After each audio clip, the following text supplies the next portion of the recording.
अस्सलाम वालेकुम respected viewers. आज मैं आपके सामने एक ज़रा हटके एक जो है ना पैगाम लेके आया हूँ जो कि टोटली डिफरेंट होगा। वो पैगाम ये है कि मैं अक्सर जब अपने क्लासरूम के अंदर पढ़ाने के लिए जाता हूँ, तो अगर हमारा कुछ एक एक्टिविटी के अंदर थोड़ा सा टाइम 10 मिनट या 5 मिनट कहीं स्पेयर निकल आए और अगर कोई मौका मान कुछ ऐसा बना हो, तो मैं बड़े आराम से अपने स्टूडेंट्स के सामने एक सवाल रख देता हूँ। मेरा सवाल ये होता है कि एक पर्सन फॉर एग्जांपल इंग्लैंड से पाकिस्तान की तरफ जब रवाना होता है, तो इंग्लैंड के अंदर रिस्पेक्टेड व्यूवर्स उसकी सिचुएशन ये होती है कि इंतहाई एजुकेटेड कि गाड़ी में आ रहा है, तो उसने अगर कोई चीज़ खानी है तो उसका रैपर लपेट लेगा। और जब एयरपोर्ट पे आया है तो बड़ा प्रॉपर डिस्टेंस रख के खड़े होना है और कतार के अंदर भी खड़े होना है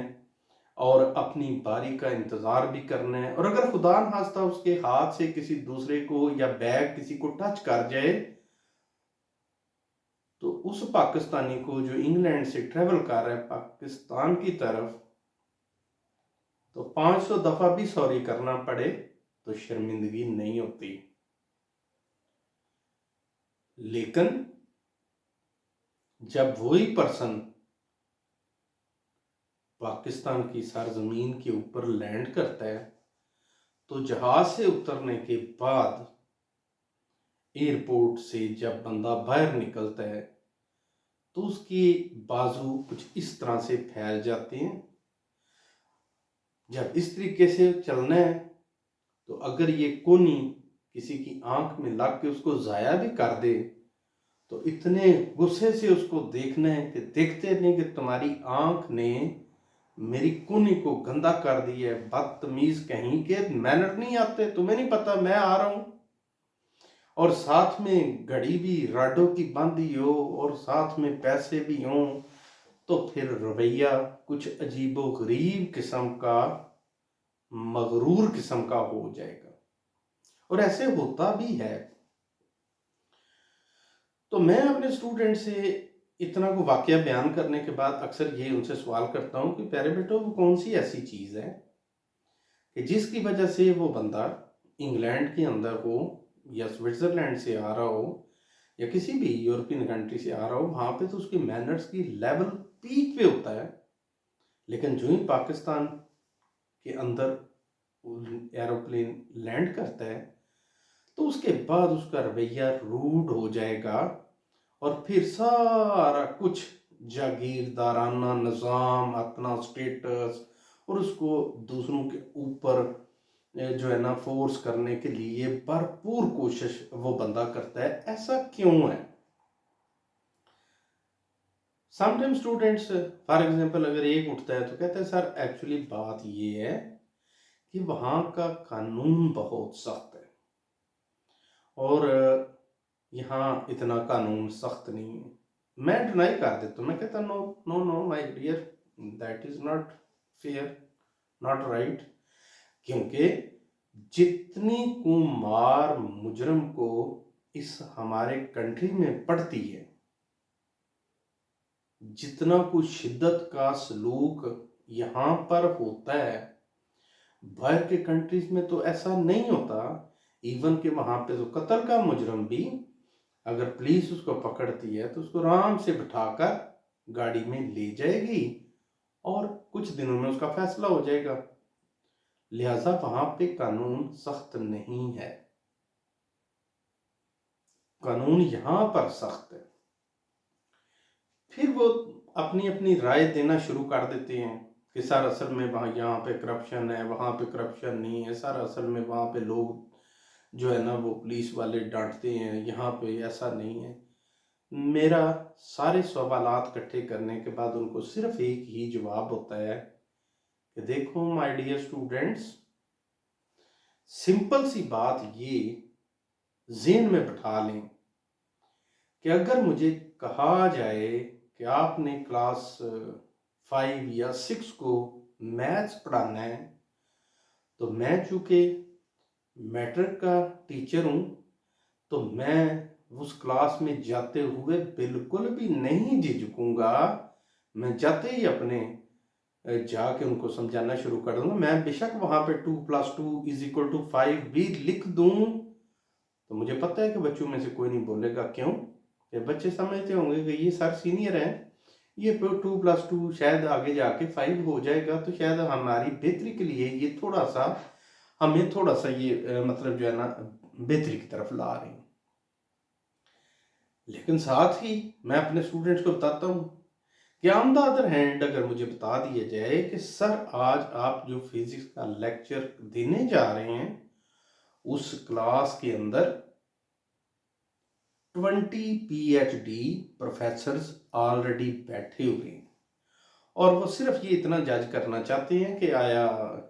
आप मतलब जो है ना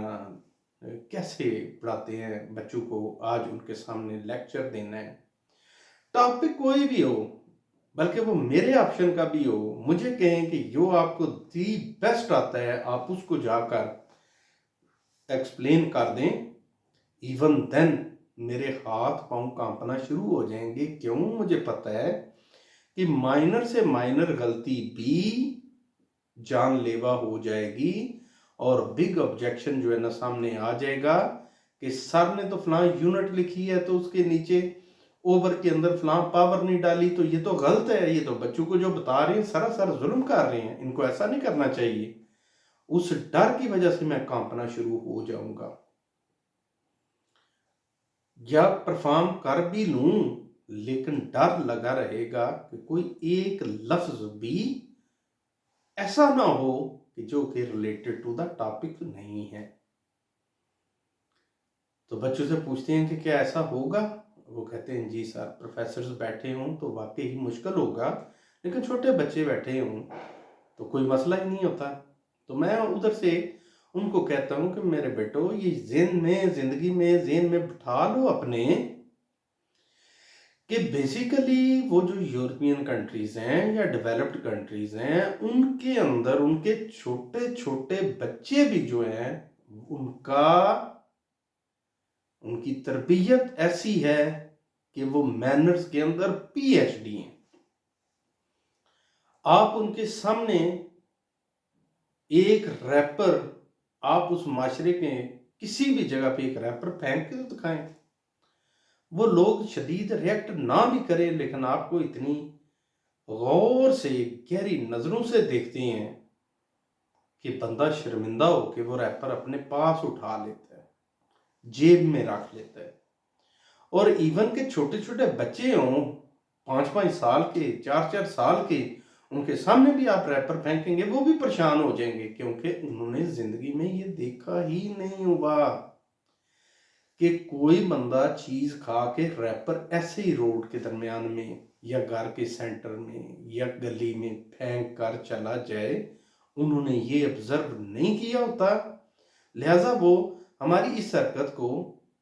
अजीबोगरीब फील करेंगे और फौरन हमें कहेंगे कि अंकल ये प्लीज ये क्या कर रहे हैं आप, खुदा के लिए ये प्लीज उठाएं, ये आपने कचरा जो है ना ये यहाँ पे फेंका है, ऐसा नहीं होता, आप प्लीज उठाएं। बंदा शर्मिंदगी से उठा लेता है, क्यों? कि वो छोटे से छोटा बच्चा भी पीएचडी की हुई है उसने मैनर्स के अंदर। और हमारे यहाँ from junior class to up to PhD level education का म्यार मेरा इस वक्त गुफ्तगू के अंदर उसको कंपेयर करना है ही नहीं।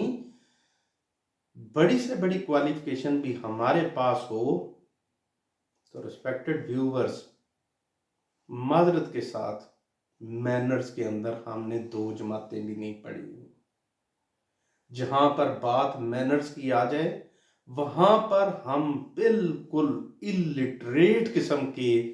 लोग जो है ना वो बन जाते हैं। बहुत सारी चीजें ऐसी हैं जो हमारे कानों के पास से भी गुजर जाएं और हमें उसमें रियलाइज भी करना चाहिए कि ये ठीक नहीं है, लेकिन हमारा उस सिलसिले में नुक्ता नज़र ही डिफरेंट होता है। अगर कोई बंदा रात को 2 बजे 12 बजे मेहंदी निकाल कर जो पटाखे वो 1000 चलाएगा और जिससे पूरे मोहल्ले के नन्हे मुन्ने बच्चे उस पटाखों से सहम कर चीखते हुए उठ जाएंगे, उठ के बैठ जाएंगे और रोना शुरू कर देंगे सिर्फ खौफ की वजह से, उस वक्त उनके पेरेंट्स उनके सामने बात पता है क्या करते हैं? कहते हैं बेटा हम ठहरे गरीब लोग, ये जो पटाखों वाले हैं ना इनके पास करोड़ों रुपया अल्लाह मियाँ ने इनको दिया हुआ, और देखो जो जिस तरीके से ये बम धमाके या पटाखे या ठा ठा की और ढोलक की आवाजें हैं, ये बेटा हमारा मुकद्दर नहीं है, तू चुप कर जा और सो जा।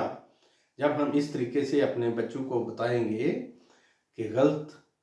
को हम प्रमोट करेंगे हायर लेवल के ऊपर, और अच्छाई अगर कोई बंदा करे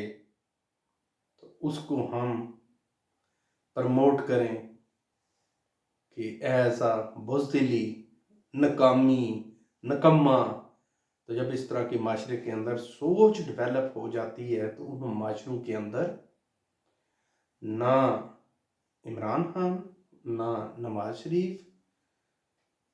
ना जरदारी, ये कोई भी हुक्मरान हमें अच्छा बनाना भी चाहे तो हम नहीं बन सकेंगे, हमें बुरा तरीन भी करना चाहे हम नहीं होंगे। हम जिस लेवल पे हैं हमारी जिंदगी इसी डगर में चलेगी जब तक कि हम अपनी सोच को नहीं बदलेंगे, जब तक हमें अपने शऊर को बुलंद नहीं करना, हमारी हालत ऐसी ही ऐसी ही रहेगी और हम